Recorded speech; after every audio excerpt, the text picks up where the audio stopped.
তো আজকে chemistry second paper যে অ্যাসাইনমেন্ট সেটা আলোচনা করা হয়েছে। তো এখানে যে কোশ্চেন গুলো যদি আমরা দেখি, সেখানে প্রথম যে কোশ্চেনটা আছে সেখানে হচ্ছে প্রথম যে কোশ্চেন সেখানে হচ্ছে চার্লসের সূত্র থেকে পরম শূন্য তাপমাত্রা ব্যাখ্যা করতে হবে। তো পরম শূন্য তাপমাত্রা ব্যাখ্যা করার আগে আমাদের প্রথম যেটা জানতে হবে সেটা হচ্ছে গে-লুসাকের সূত্র। তো গে-লুসাকের সূত্র ব্যাখ্যা করার আগে সাপোজ আমরা একটা সিনারি চিন্তা করি, যেখানে বলা হয়েছে যে এখানে একটা বেলুন আছে, যে বেলুনটা স্বাভাবিক অবস্থায় আছে। তো এইখানে যদি আমি সামান্য পরিমাণ এখানে তাপ দিই, সাপোজ এখানে আমি একটা মোমবাতি ধরাই দিলাম। তো মোমবাতি ধরাই দিলে এখানে কি আলো জ্বলতেছে, সাপোজ এখানে তাপ উৎপন্ন হচ্ছে।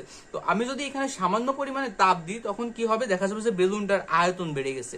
তো আমরা স্বাভাবিকভাবে এটা চিন্তা করতে পারি বেলুনের আয়তনটা বাড়তেছে। তো এইখানে বেলুনের আয়তন যদি আদি আয়তনটাকে আমরা ভি নট ধরি এবং শেষ আয়তনটাকে আমরা ভি টি ধরি, তো এই যে ভিটিটা কেন হয়েছে, যে আয়তনটা বাড়ছে, এই বাড়ার কারণে ভিটি হয়েছে। তো কতটুকু আয়তন বাড়ছে সেই যে সূত্রটা, সেইটা প্রথমে গে-লুসাক দিয়ে থাকে। তো গে-লুসাকের সূত্রটা কি, আমরা দেখব কতটুকু আয়তন বৃদ্ধি পাইছে। তো আমরা যদি দেখি সেটা হচ্ছে গে-লুসাক প্রথমে বললো আমরা যদি 1 ডিগ্রি সেলসিয়াস তাপমাত্রা বৃদ্ধি করি, সেটা হচ্ছে যে 1 ডিগ্রি সেলসিয়াস তাপমাত্রা বৃদ্ধি করলে যে আয়তনের যে বৃদ্ধি, আয়তনের বৃদ্ধিকে আমরা ডেল ভি দিয়ে প্রকাশ করতেছি। তো ডেল ভি বলতে কি বোঝাচ্ছে, ডেল ভি হচ্ছে আয়তনের বৃদ্ধি, এবং আয়তনের বৃদ্ধি মানে কি, শেষ আয়তন থেকে আমি যদি আদি আয়তনটা বাদ দিই তখন আমরা যেটা পাবো সেটা হচ্ছে কি আয়তনের বৃদ্ধি। তো এই আয়তনের বৃদ্ধিটা কতটুকু হবে, গে-লুসাক বললো সেটা হচ্ছে আদি আয়তনের 1/273 ভাগের সমান।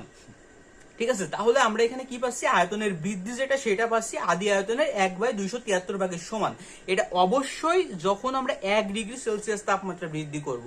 তো এখন আমরা সাপোজ 1 ডিগ্রি বৃদ্ধি না করে আমরা যদি সাপোজ একটা অজানা তাপমাত্রা টি ডিগ্রি সেলসিয়াস তাপমাত্রা বৃদ্ধি করি, তখন কি হবে, তখন জাস্ট আমরা ঐকিক নিয়মেই করবো, আয়তন বৃদ্ধি হবে আদি আয়তনের T/273 ভাগের সমান। তাহলে আমরা দেখতেছি কি গে-লুসাক কি সূত্রটা দিল, সেটা হচ্ছে আয়তনের বৃদ্ধির পরিমাণটা কত হবে, এবং আমরা পাইছি 1 ডিগ্রির জন্য আদি আয়তনের 273 ভাগের 1 ভাগের সমান। সুতরাং টি ডিগ্রি যদি আমি বাড়াই সেটা হবে কি আদি আয়তনের T/273 ভাগের সমান। যাক, এই সমস্যাটা সমাধান হয়ে গেল যে আয়তনের কতটুকু বৃদ্ধি পাবে। তো এই যে মানে আমরা যে সাফল্যটা পাইছি, এই সাফল্যটা কে ইউজ করলো, চার্লস ইউজ করলো। সে কি বললো, আমরা যদি দেখতেছি সে বললো যে শেষ আয়তনটা কত হবে। তো আমরা দেখতেছি যে শেষ আয়তন যদি আমরা বের করতে চাই তাহলে আমার লাগবে কি, আদি আয়তন লাগবে, সাথে হচ্ছে গিয়ে আয়তন বৃদ্ধির পরিমাণটা লাগবে। তো আমরা আদি আয়তন তো আমরা আগে থেকেই জানি, আমি কতটুকু আয়তনের পাত্র বা কতটুকু আয়তনের সিলিন্ডার বা বেলুনটা নিছিলাম। তো এই আয়তনের বৃদ্ধিটা যদি আমরা জানতে পারি, সেটা আদি আয়তনের সাথে যোগ করলেই আমরা মোটামুটি যে শেষ আয়তন সেটা আমরা পেয়ে যাচ্ছি। তো এই যে আদি আয়তনটা আমরা যদি ভি নট ধরি এবং ডেল ভিটা কত হবে সেটা কিন্তু গে-লুসাক আমাদের দিয়ে গেছে। তো ডেল ভিটা আমরা কত পাইছি, সেটা হচ্ছে আদি আয়তনের T/273 ভাগের সমান আমরা পেয়ে গেছি। তো এখন এইখান থেকে যদি আমরা সিম্পল একটা ক্যালকুলেশন করি, সেখান থেকে আমরা জাস্ট ভি নটটা কমন নিলে কি থাকে, 1 + T/273 এটা থাকে। তো আমরা এখানে কি পাইছি, দেখতেছি যে আমরা কিন্তু সবসময় এখানে স্মল টি ইউজ করতেছি। তো আমরা যখন স্মল টি ইউজ করব সেটা সবসময় মনে রাখবা আমরা ডিগ্রি সেলসিয়াসের জন্য স্মল টি ইউজ করতেছি। তো এই ডিগ্রি সেলসিয়াসের জন্য স্মল টি ইউজ করলে আমরা যখন ক্যাপিটাল টি ইউজ করব সবসময় মনে রাখবা আমরা এটাকে কেলভিনের প্রকাশের জন্য ইউজ করতেছি। তো তাপমাত্রা যখন আমরা ডিগ্রি সেলসিয়াসে প্রকাশ করব তখন স্মল টি, এবং তাপমাত্রা যখন কেলভিনে প্রকাশ করব তখন আমরা ক্যাপিটাল টি ইউজ করে থাকি। তো এখন আমরা যদি এখান থেকে এই যে ক্যালকুলেশনটা করছিলাম, এখান থেকে আমরা যদি পরবর্তী লাইনের ক্যালকুলেশন করি, ভিটি ইজ ইকুয়াল টু কি হবে, ভি নট তো কমন ছিল, আমরা জাস্ট সিম্পল লসাগু করে দেবো, সেটা কি 273 + টি। এটা হচ্ছে কি আমরা যে লাস্ট যে ফর্মুলা সেটা পাইছি। তো এইখান থেকে আমাদের কিছু মডিফাই করা লাগবে, সেটা কি মডিফাই আমরা করব। তো আমরা যে বেসিক যে কনসেপ্ট গুলো জানি সেইগুলো যদি আমরা একটু আরেকবার দেখার চেষ্টা করি, সেটা যদি আমাদের কেউ যদি বলে 0 ডিগ্রি সেলসিয়াস সমান কত কেলভিন, আমরা কি করব, 0-র সাথে জাস্ট 273 যোগ করব। আমাকে যদি বলে 10 ডিগ্রি সেলসিয়াস সমান কত কেলভিন, তখন আমি কি করব, জাস্ট 10 নেব, 10-এর সাথে 273 যোগ করব। তাইলে আমরা কি পাবো, কেলভিনের তাপমাত্রা পাবো। তো আমরা 0-10 এগুলো কি আমরা আননোন, আমাদের একটা কোশ্চেন ধরতেছে, আমরা জাস্ট এর সাথে 273 যোগ করতেছি। তখন আমাকে যদি বলে টি ডিগ্রি সেলসিয়াস সমান কত কেলভিন, আমি কি করব, টির সাথে জাস্ট 273 যোগ করব। তাহলে আমরা এখানে কি পাচ্ছি, টির সাথে যখন 273 পাবো তখন সেইটা সেলসিয়াস থেকে হয়ে গেল কেলভিন। তো আমি আগেই বলছি যে কেলভিন যখন আমরা ইউজ করব তখন আমরা সেখানে স্মল টির জায়গায় ক্যাপিটাল টি ইউজ করব। তাহলে এইখানে ভি নট হয়ে গেল, আর স্মল টির জায়গায় আমি ক্যাপিটাল টি ইউজ করলাম, ডিভাইডেড বাই 273 আসলো, এটা ভি নটই থাকলো। তো আমি এখানে কি দেখতেছি যে আমি যে লাস্ট ফর্মুলা, এটা ভিটি, সরি এটা ভিটি, তো লাস্ট যে ফর্মুলাটা পাচ্ছি VT is equal to V naught into capital T divided by 273। তো এখন যদি আমরা এই যে মানগুলো পাইছি সেগুলো যদি দেখি যে 273 এমন একটা সংখ্যা, সারা জীবনে 273 আছে, 273 থাকবে, তার মানে সংখ্যার ভ্যালুর কোনো চেঞ্জ হবে না। আদি আয়তন যেটা আমি সাপোজ এক জায়গায় পরীক্ষা করতেছি, 10 মিলিলিটার বা 10 সেন্টিমিটার কিউবের একটা বেলুন নিছি, বা একজন এক এক ধরনের আয়তনের বেলুন নিচ্ছে, তার মানে সে যে আয়তনটা নিছে সে পুরো পরীক্ষাটা ওই আয়তনের বেলুন প্রাথমিক অবস্থায় রাখছে। তাপমাত্রা বাড়ার সাথে বাড়তেছে, কিন্তু প্রাথমিক অবস্থায় আদি আয়তনটা যা ছিল তাই আছে। তো আমরা এখানে দেখতেছি যে আদি আয়তন একটা ধ্রুবক, 273 একটা ধ্রুবক। তাহলে আমরা এখানে কি কি পাইছি, যেগুলো ধ্রুবক সেগুলোকে আমি একটা কে দিয়ে প্রকাশ করলাম, তাহলে কে ইন্টু টি। তাহলে কে এর মান আমরা কি পাইছি, কে এর মান আমরা পাইছি ভি নট ডিভাইডেড বাই 273, এখানে আমরা পাইছি কে এর মান। তো আমি এখানে কি পাইছি, ভিটি ইজ ইকুয়াল টু কে টি। তো সাপোজ আমরা সমানুপাতিকের যে ফর্মুলা, আমি এখানে কি পাইছি, ভিটি ইজ ইকুয়াল টু কেটি, এটা হচ্ছে আমার ফাইনাল ইকুয়েশন। তো সমানুপাতিকের যে ফর্মুলা সেখান থেকে আমরা জানি সমান আর কে যদি আমরা উঠাই দিই তাহলে আমরা লিখতে পারি সমানুপাতিক। তো এইখান থেকে আমি লিখতে পারি ভি সমানুপাতিক টি। তো এখানে আমি কেমনে লিখলাম, সমান আর ধ্রুবকটা উঠাই দিছি, তখন সেটাকে আমি সমানুপাতিক লিখতে পারতেছি। তো এইখান থেকে আমরা কি বুঝতে পারতেছি যে আয়তন তাপমাত্রার সাথে এখানে কি সমানুপাতিক সম্পর্ক। তার মানে আমি যদি আয়তনটা বাড়াই তাহলে তাপমাত্রাও বাড়বে, আয়তনটা যদি কমাই তাহলে তাপমাত্রাও কমবে। তো এইখান থেকে আমি যে বিষয়টা পেলাম সেটা হচ্ছে গিয়ে আমাদের চার্লসের সূত্র থেকে পরম শূন্য তাপমাত্রা যেখানে আমি নিয়ে যাব, এবং প্রথমে কি বলছে, গ্যাসের তাপমাত্রার সাথে গ্যাসের আয়তনের সাথে তাপমাত্রার সম্পর্ক স্থাপন। তো আমাদের প্রথম কোশ্চেনে যে বলছে গ্যাসের আয়তনের সাথে তাপমাত্রার সম্পর্ক স্থাপন, সেটা আমরা করে ফেলছি। তো এখানে নির্দেশকে বলা হয়েছে পরম শূন্য তাপমাত্রা যে স্কেল সেটাকে আমাদের ব্যাখ্যা করতে হবে। এখন পরম শূন্য তাপমাত্রা বলতে কি বোঝাচ্ছে, আমরা জাস্ট যদি সেলসিয়াস স্কেলের কথা চিন্তা করি, এটা হচ্ছে আমাদের দ্বিতীয় অংশ। দ্বিতীয় অংশে আমরা যদি সেলসিয়াস স্কেলের কথা চিন্তা করি, আমরা 0 ডিগ্রি সেলসিয়াসকে আমরা এখানে কি বলি, আমাদের বরফ বিন্দু বা আইস পয়েন্ট বলে থাকি। তো আইস পয়েন্ট আমরা সেলসিয়াসের ক্ষেত্রে 0 ইউজ করে থাকি। তো আমরা যেটা সবচেয়ে বেশি ব্যাপকভাবে ইউজ করি সেটা হচ্ছে কেলভিন। তো কেলভিনের ক্ষেত্রে আমাদের বরফ বিন্দুটা কত, এইটা যদি আমরা নির্ণয় করতে চাই তাহলে আমাদের এইখানে যে বিষয়টা দেখতে হবে সেটা হচ্ছে গিয়ে এটা হচ্ছে আমাদের পুরোপুরি একটা কাল্পনিক বিষয়। তো আমি এখান থেকে জাস্ট ম্যাথমেটিক্যালি প্রমাণ করি, তারপরে আমি সেটাকে পুরোপুরি ব্যাখ্যা করতেছি। তো এটা আমি কি পাইছি, চার্লসের সূত্র থেকে আমি কি পাইছি, ভিটি ইজ ইকুয়াল টু কি ছিল, V naught into one plus t divided by 273। এটা আমি কিসের মাধ্যমে পাইছি, যখন আমরা তাপমাত্রাকে সেলসিয়াসে প্রকাশ করব।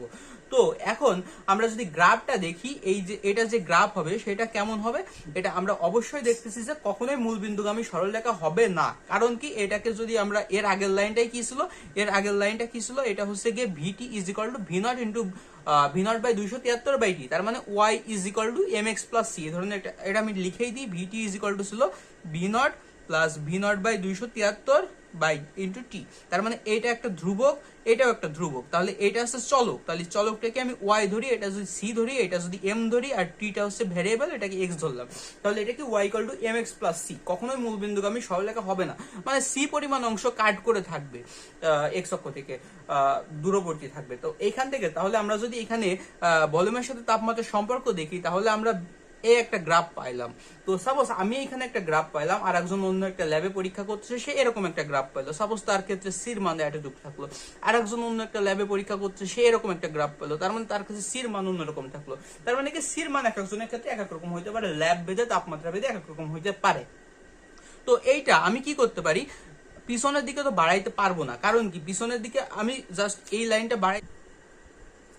সুতরাং আমরা দেখলাম যে পরম শূন্য তাপমাত্রা হচ্ছে এমন একটা তাপমাত্রা যেখানে হচ্ছে যে আয়তনের মানটা কি হবে, 0 হবে। তো আয়তনের মান 0 কখনোই হওয়া সম্ভব না, এটা কাল্পনিক। তো আমরা এখানে মানটা বসাই দেখি কি হয়। তো এইখানে আমরা যদি এই ফর্মুলাটাই ভি নট এর মানটা 0, ভিটি এর মানটা 0 বসাই, তো তারপরে যে ফর্মুলাটা আসতেছে ভি নটটা একপাশে নিয়ে কমন নিলে টি এর মানটা আসতেছে -273 ডিগ্রি সেলসিয়াস। তো -273 ডিগ্রি সেলসিয়াস তাপমাত্রা এমন একটা স্কেল যেখানে দেখা যাচ্ছে যে পরম শূন্য তাপমাত্রা হিসেবে আমরা বিবেচনা করতেছি। তো এই মানটা পুরোপুরি কাল্পনিক, বাস্তবের কোনো অস্তিত্ব নেই, কারণ আমরা গ্যাস যখনই -273 ডিগ্রি সেলসিয়াসে নিয়ে যাব তার আগে সেটা কি সলিডে কনভার্ট হয়ে যাবে। তো এর পরবর্তীতে আমরা যে পরবর্তী যে কোশ্চেন আছে সেই কোশ্চেনটা দেখার চেষ্টা করি। সেখানে বলা হয়েছে কি, খ নম্বর কোশ্চেনে বলা হয়েছে গ্যাসের গতিতত্ত্বের স্বীকার্য সম ব্যাখ্যা এবং গ্যাসের গতিশক্তি নির্ণয়। তো প্রথমে যদি আমরা দেখি গ্যাসের গতিতত্ত্বের স্বীকার্য, তো আমরা এখান থেকে জাস্ট এগুলো আগে থেকে লিখে রাখছি, কারণ এখানে বোঝার কিছুই নাই। সেটা হচ্ছে যে আমরা জাস্ট এখানে তাও যে লাইন যে পয়েন্টগুলো আছে এগুলো একটু বর্ণনা করে জাস্ট যেখানে যেটুকু বোঝার দরকার সেগুলো আমরা বলবো। তো গ্যাসের গতিতত্ত্ব বলতে কি বোঝাচ্ছে, আমরা জানি যে গ্যাসগুলো সবসময় একটা পাত্রের কথা চিন্তা করি, যে এই পাত্রে যদি বিভিন্ন গ্যাসগুলো থাকে এগুলো এলোমেলো ভাবে জিগজ্যাগ যে মোশন এভাবে চলাচল করতেছে। তো এভাবে যে এলোমেলো ভাবে চলাচল করতেছে, যে এই জন্য আমরা যে গতিতত্ত্ব পাচ্ছি এখানে কিছু স্বীকার্য আছে। তো স্বীকার্য কি, এক নম্বর স্বীকার্য যদি দেখি আমরা, যে সকল গ্যাসই ক্ষুদ্র ক্ষুদ্র অণু দ্বারা গঠিত, একটি গ্যাসের অণুসম সদৃশ। তো এই অণুগুলো অবশ্যই ক্ষুদ্র হবে এবং এই অণুগুলো একটি গ্যাসের অণুগুলো সদৃশ। যেমন আমরা যদি নাইট্রোজেনের অণুর কথা চিন্তা করি, দুইটা নাইট্রোজেন N2, তার মানে দুইটাই নাইট্রোজেন, এবং এই অণুগুলো একই, এর জন্য সদৃশ বলা হয়েছে। কিন্তু বিভিন্ন গ্যাসের অণুগুলো ভিন্ন, তার মানে আমরা নাইট্রোজেন আর অক্সিজেনের কথা যদি চিন্তা করি, দুইটা নাইট্রোজেন মিলে যেমন হচ্ছে দুইটা অক্সিজেন, কিন্তু এক মানে এই দুইটা সদৃশ হচ্ছে কারণ একই, কিন্তু এই অক্সিজেন আর নাইট্রোজেনের তুলনা করলে দুইটা ভিন্ন। তার মানে কি, একই গ্যাসের অণু হলে সদৃশ কিন্তু ভিন্ন গ্যাসের অণু হলে ভিন্ন। 2 নাম্বার পয়েন্ট যদি দেখি, গ্যাসের অণুগুলোর মধ্যে কোনো আকর্ষণ বা বিকর্ষণ বল নেই, তার মানে এরা র্যান্ডমলি ছোটাছুটি করতেছে, এদের মধ্যে কোনো আকর্ষণও নেই বিকর্ষণও নেই, যার ফলে এদের যে গতি সেটা স্বাভাবিক গতি থেকে বিস্তৃত হয় না কখনো। তো তারপরে যদি দেখি গ্যাসের পাত্রের আয়তনের তুলনায় গ্যাসের অণুগুলোর আয়তন অতি নগণ্য। তো যে পাত্রের কথা চিন্তা করতেছি, যে পাত্রের যে আয়তন সেই পাত্রের আয়তন তুলনায় অতি নগণ্য, এর কোনো ব্যাখ্যা করার আশা করি কোনো প্রয়োজন নাই। এরপরে বলছে গ্যাসের অণুগুলোর আদর্শ স্থিতিস্থাপক, গ্যাসের অণুগুলো আদর্শ স্থিতিস্থাপক গোলক। তো এগুলো কি একটা গোলক আকৃতির থাকে, এবং স্থিতিস্থাপক বলতে কি বোঝাচ্ছে, এখানে যে এরা যে সংঘর্ষে লিপ্ত হয়, তার মানে কি এই গ্যাসের পাত্রে যে অণুগুলো আছে যখন এই দুইটা অণুর মধ্যে সংঘর্ষ হবে, সেই সংঘর্ষটা অবশ্যই স্থিতিস্থাপক সংঘর্ষ হবে। তো স্থিতিস্থাপক সংঘর্ষের ক্ষেত্রে কি সমান থাকবে, ভরবেগ, আদি ভরবেগ ইনিশিয়াল ভরবেগ ইজ ইকুয়াল টু ফাইনাল ভরবেগ, এইটা হবে, এবং আদি গতিশক্তি kinetic energy initial is equal two kinetic energy final, এটা কি সমান থাকবে। তার মানে এই যে গ্যাসের অণুগুলো, সেই গ্যাসের অণুগুলোর ক্ষেত্রে আদি ভরবেগ আর শেষ ভরবেগ সমান থাকবে কখন, যখন এটা সংঘর্ষ হবে, এবং কি এর শেষ আদি গতিশক্তি এবং শেষ গতিশক্তি সমান থাকবে, কারণ কি এটা স্থিতিস্থাপক সংঘর্ষ হবে। আর এই বিষয়টা স্থিতিস্থাপক অস্থিতিস্থাপক সংঘর্ষ, এই বিষয়টা নিউটনীয় বলবিদ্যায় বলা হয়েছে। তবু আমি বলি যে ভরবেগ স্থিতিস্থাপক অস্থিতিস্থাপক দুইটাই সমান থাকবে, কিন্তু যদি গতিশক্তি সমান থাকে তাহলে স্থিতিস্থাপক, আর গতিশক্তি সমান না থাকলে অস্থিতিস্থাপক। যেহেতু এখানে গতিশক্তি সমান থাকবে, তাহলে যে সংঘর্ষ হবে সেটা হচ্ছে স্থিতিস্থাপক সংঘর্ষ। তারপরে বলছে কি, তাপমাত্রা বৃদ্ধি পেলে গ্যাসের অণুগুলোর বেগ বৃদ্ধি পায়। তাপমাত্রা বৃদ্ধি পেলে আমরা জানি এদের মধ্যে র্যান্ডমনেস বৃদ্ধি পায়, এবং র্যান্ডমনেস বৃদ্ধি পেলে এখানে এদের মধ্যে কি বলে বেগ বৃদ্ধি পায়। তো গ্যাসের অণুগুলোর মধ্যে মোট গতিশক্তি আর পরমাণুর কি বলে পরম তাপমাত্রার সমানুপাতিক। তার মানে কি, তাপমাত্রা যত বাড়াবো গতিশক্তি বাড়বে, তাপমাত্রা কমালে গতিশক্তি কমবে। তার মানে এটাকে বলা হচ্ছে তাপমাত্রার সমানুপাতিক, যে গতিশক্তি গ্যাসের অণুগুলো সেটা হচ্ছে তাপমাত্রার সমানুপাতিক, এটাই বলা হয়েছে। তো এখানে খ নাম্বার কোশ্চেনের যে পরের কোশ্চেন সেইটা হচ্ছে একটু গুরুত্বপূর্ণ। সেখানে বলা হয়েছে কি, গ্যাসের গতিশক্তি নির্ণয়। তো কোন গ্যাসের গতিশক্তি নির্ণয় সেটাও আমাদের নির্দেশকে বলে দেওয়া হয়েছে, যে এক অণু কার্বন ডাইঅক্সাইড গ্যাসের গতিশক্তি নির্ণয় করতে হবে। এসটিপির কথা বলা হয়েছে, স্ট্যান্ডার্ড টেম্পারেচার প্রেসারে আমরা কি করব, যে কার্বন ডাইঅক্সাইড যে অণু, কার্বন ডাইঅক্সাইড একটা কার্বন ডাইঅক্সাইড এক অণু কার্বন ডাইঅক্সাইডের কি গতিশক্তি আমরা বের করব। তো এখান থেকে আমাদের একটা বিষয় মনে রাখতে হবে, যে আমরা দুইটা মানে এখানে যদি বলে এক অণু কার্বন ডাইঅক্সাইড, এইটা একটা কথা, আর কার্বন ডাইঅক্সাইড এর একটি অণু, এইটা একটা কথা।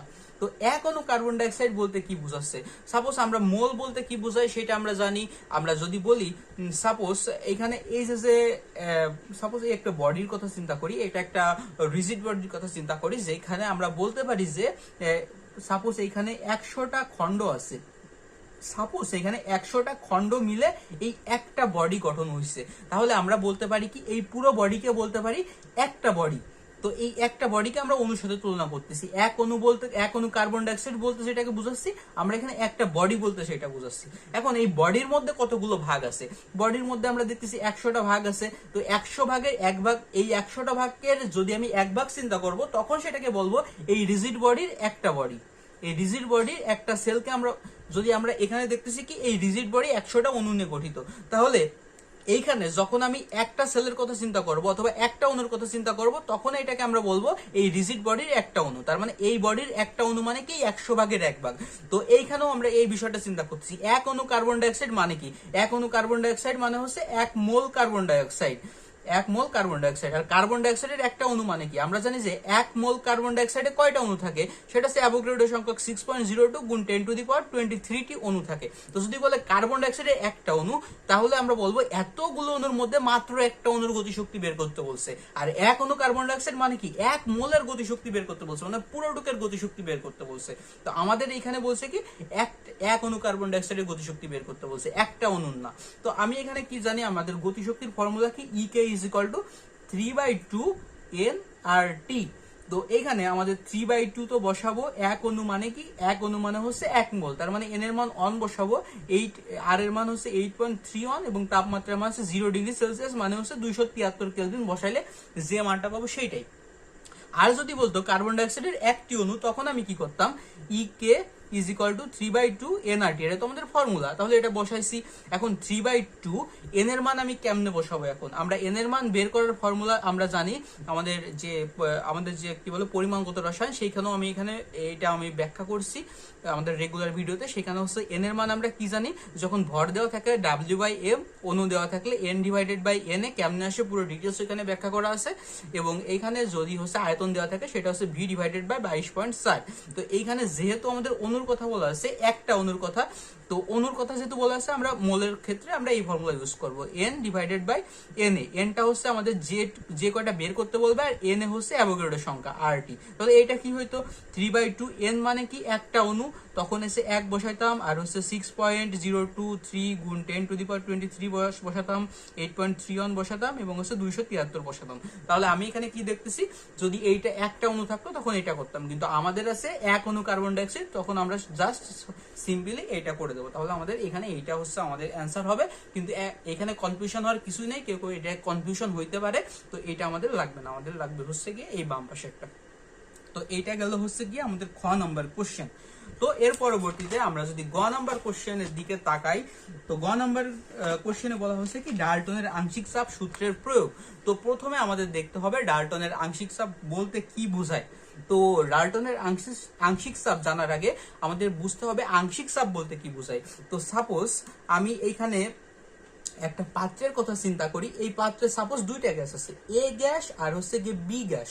তো এর মধ্যে আমি আংশিক চাপ বলতে কি বোঝাই সেটা আমরা দেখবো। তো আমরা দেখতেছি যে এরা দুইজনে মিলে সাপোজ 10 ATM চাপ দিচ্ছে। তো আমরা আংশিক চাপ কি বলবো? এটা কি 5 এই কি 5 দিচ্ছে, এই কি 5 দিচ্ছে, এটা আমি বলতে পারবো?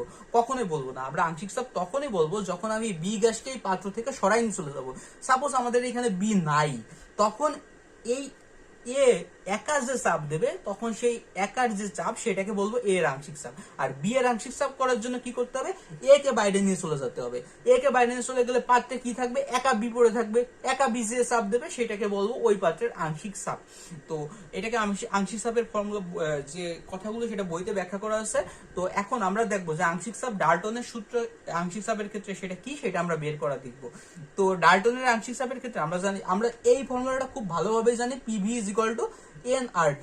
তো যখন আমি এ মৌলের কথা চিন্তা করব, তখন কি সে যে চাপ দেবে সেটাকে পি এ দিয়ে বুঝাচ্ছি, আর ভি তো ভি থাকবে, আর এন যে মোল সংখ্যা সেটা NaRT।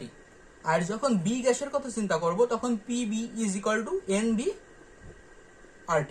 তো এখন আমি যখন এই দুইটা আমি যদি এখানে আমি পি এর মানটা, এই পি এর মানটা বের করে নিই, সেটা কি আসতেছে?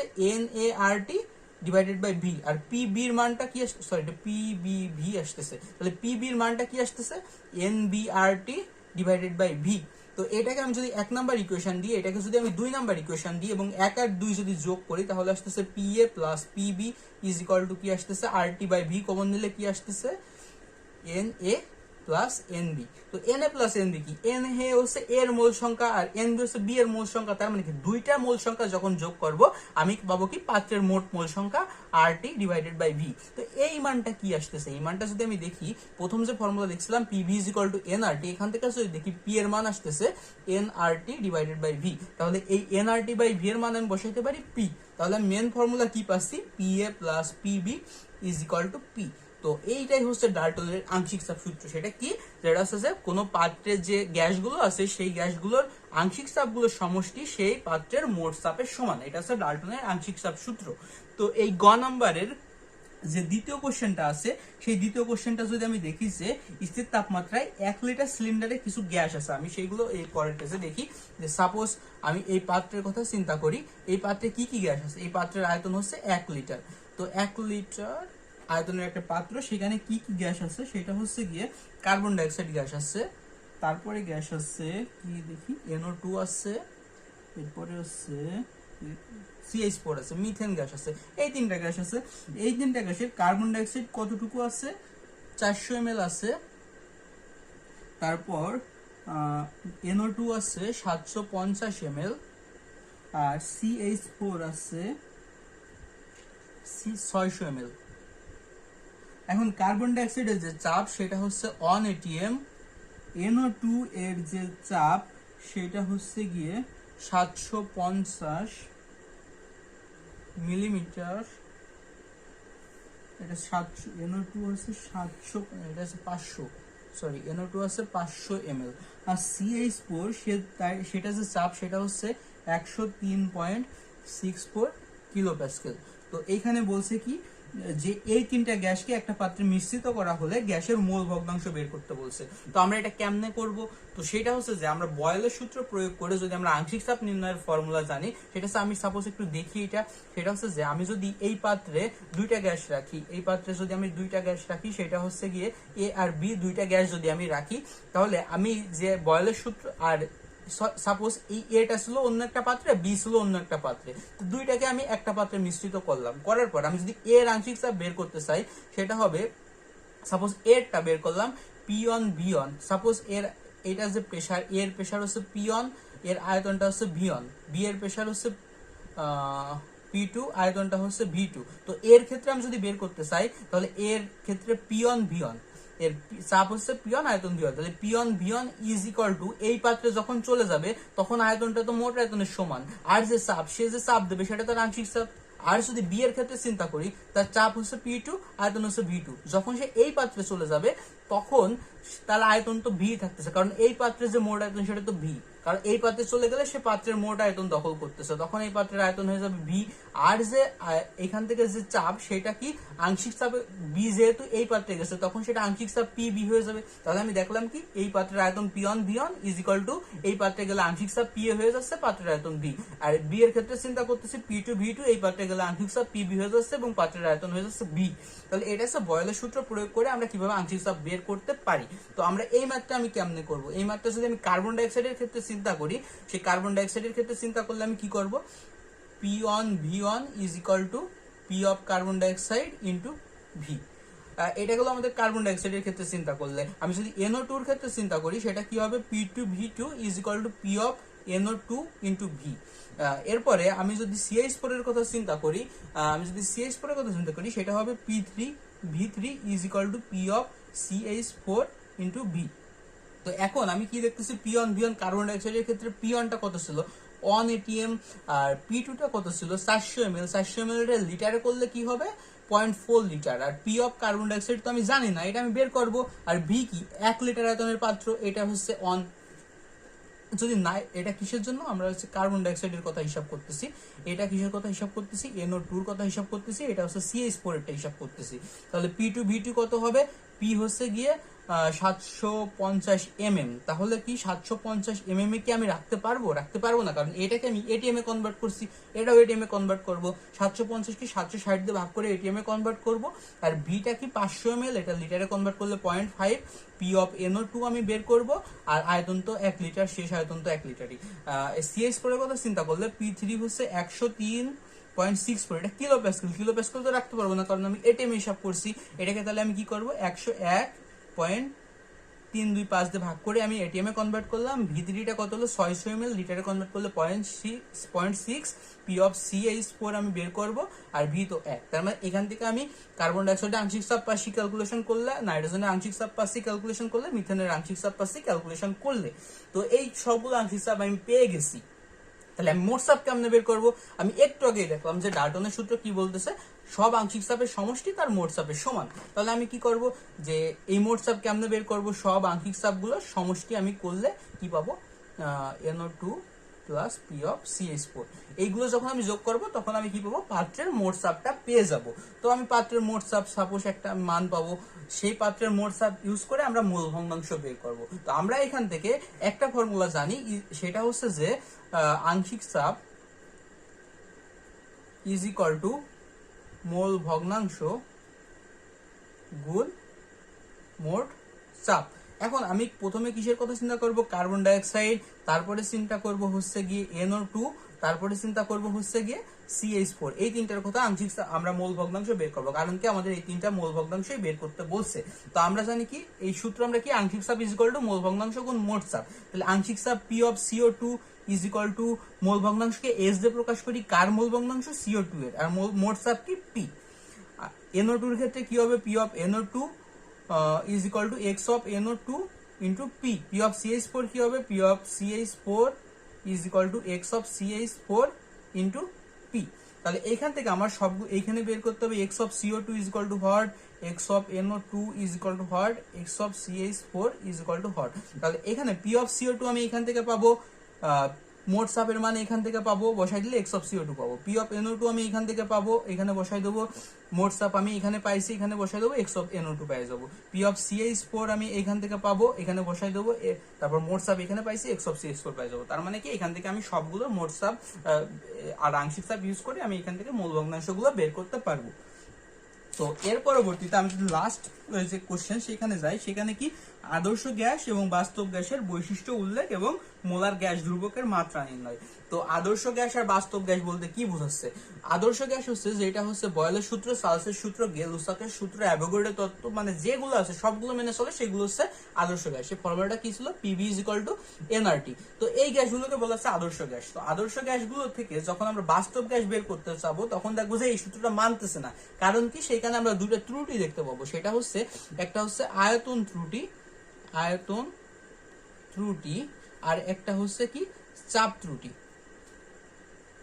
তো আয়তন ত্রুটি বলতে কি বোঝাচ্ছে, সাপোজ আমি এখানে দেখতেছি যে এই পাত্রে যে গ্যাসগুলো আছে, আমাদের আদর্শ ক্ষেত্রে বলে দেওয়া আছে যে এই গ্যাসের নিজস্ব কোনো আয়তন নেই। তো সাপোজ এইখানে যেটুকু আয়তন, পাত্রের যে আয়তন, গ্যাসগুলো সেই জায়গা জুড়ে বিচরণ করবে। তো পাত্রের আয়তন যদি V হয় তাহলে গ্যাসগুলো V আয়তন জায়গা জুড়ে বিচরণ করবে, তার মানে তাহলে এখান থেকে কি পাচ্ছি আমরা, আয়তন পাচ্ছি V।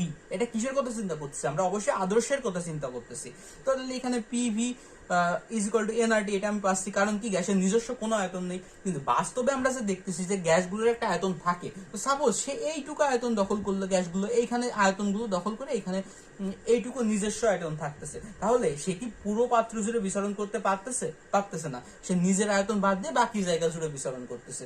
তাহলে তার সে বিচরণের স্থানটা কি হবে, V তো থাকতেছে না, V থেকে কিছু পরিমাণ কমে যাচ্ছে, সেটা হচ্ছে সাপোজ এটা B পরিমাণ কমে যায়, N মোলের জন্য NB পরিমাণ কমে যায়। তো এটা হচ্ছে কি ভ্যান ডার ওয়ালস ধ্রুবক। তাহলে আমি কি পেয়েছি, আয়তন ত্রুটি কি দেখলাম, যে নিজস্ব আয়তন থাকায় পুরোটুকু বিচরণ করতে পারছে না, একটু আয়তন কমে যাচ্ছে। চাপ ত্রুটি কি বলতেছে, যে নিজস্ব কোনো আয়তন না থাকলে তার নিজস্ব কোনো চাপই নেই, তার মানে যে পি আছে সেই পি থাকবে।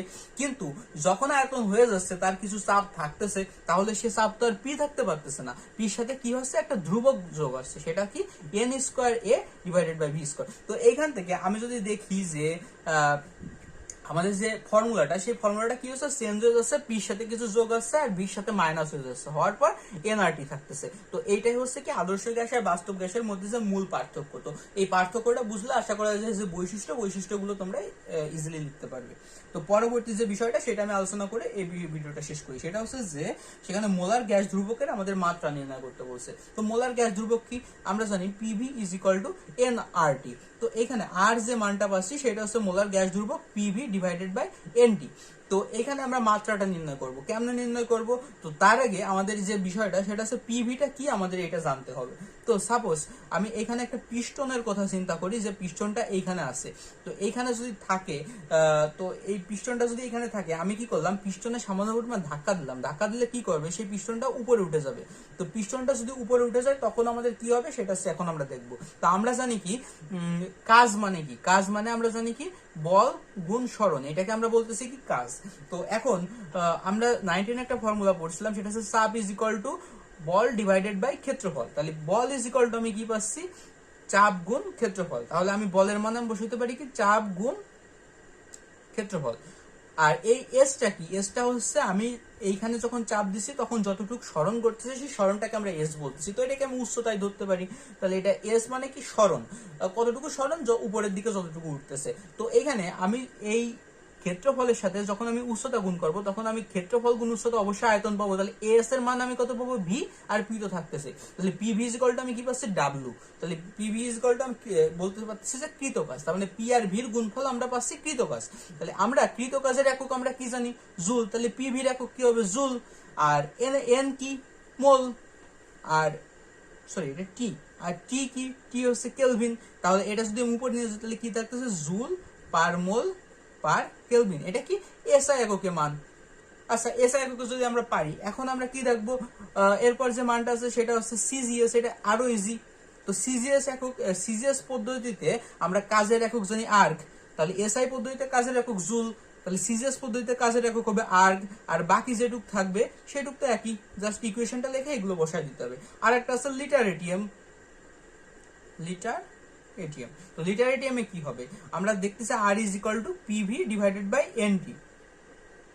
তো লিটার এটিএম যেহেতু চাপের একক হবে কি, চাপের একক হবে এটিএম, তারপর হচ্ছে আয়তনের একক হবে লিটার, আর এটা হচ্ছে মোল, আর এটা হচ্ছে কেলভিন। তাহলে যদি উপরে নিই তাহলে হচ্ছে লিটার এটিএম পার মোল পার কেলভিন। এগুলো হচ্ছে একক। এগুলো ইউজ করে আমরা জেনারেলি সবগুলো বের করতে পারি। যাই হোক, এখান থেকে এই তিনটা কি করতে হবে, আলাদা আলাদাভাবে সূত্র লিখে এগুলো আলাদা আলাদাভাবে বের করে দেখাইতে হবে। আমি জাস্ট এখানে সংক্ষেপে বোঝানোর জন্য এই কথাগুলো বললাম। তো আশা করি যে এই ভিডিওগুলো সবাই বুঝতে পারছো। কোনো সমস্যা হলে অবশ্যই এখানে কমেন্ট করবে। তো আচ্ছা, এখানে একটা বিষয় আছে, সেটা হচ্ছে এইটা কি আর এইটা কি। দুইটা আমরা দেখছি যে চাপের সাথে আমরা যেটা যোগ করতেছি, কিছু একটা চাপ যোগ করতেছি। তার মানে কি চাপের সাথে তো আমি চাপ ছাড়া অন্য কিছুই যোগ করতে পারবো না। তাহলে কি N square A divided by V square, এটাও কি, এটাও একটা চাপ। আর আয়তনের সাথে আমি আয়তন ছাড়া কিছু বিয়োগ করতে পারবো না। তার মানে কি এন বি, এটাও কি একটা আয়তন। তাহলে এই চাপের একক কি হবে, চাপের একক হবে এটিএম। আর আয়তনের একক কি হবে, লিটার। তাহলে এর একক যদি আমি বের করতে চাই তাহলে কি হবে, এটিএম আয়তন ভি স্কোয়ার দিয়ে গুণ করলে কি হবে, আয়তনের একক আমি কি জানি, লিটার। তাহলে লিটার স্কোয়ার। আর আছে এন কি, মোল সংখ্যা। তাহলে মোলটা কি হয়ে যাবে, মোলের একক কি, তাহলে মোল স্কোয়ার। তাহলে মোল স্কোয়ার নিচে আসলে কি, মোল ইনভার্স 2। তাহলে লিটারের জায়গায় যদি আমরা অন্য কিছু বসাই তখন এককটা অন্যরকম হয়ে যাবে। তো এখানে আমি কি দেখতেছি, এন বিটা কি, এন বিটা হচ্ছে একক লিটার। তাহলে বি এর একক কি হবে, লিটার ডিভাইডেড বাই এন এর মান কি, মোল। তার মানে কি লিটার পার মোল। এগুলো হচ্ছে জাস্ট ভ্যান্ডার ওয়ালস কনস্ট্যান্ট। এগুলো হচ্ছে সেই ভ্যান্ডার ওয়ালস বের করে বলে এটাকে ভ্যান্ডার ওয়ালস কনস্ট্যান্ট বলে। তো আশা করা যায় যে অ্যাসাইনমেন্ট যেগুলো আছে এগুলো আশা করি যে বুঝতে পারছো। কোনো সমস্যা হলে এখানে কমেন্ট করবা, এখানে অবশ্যই এগুলো অ্যান্সার দেওয়ার চেষ্টা করব। ধন্যবাদ।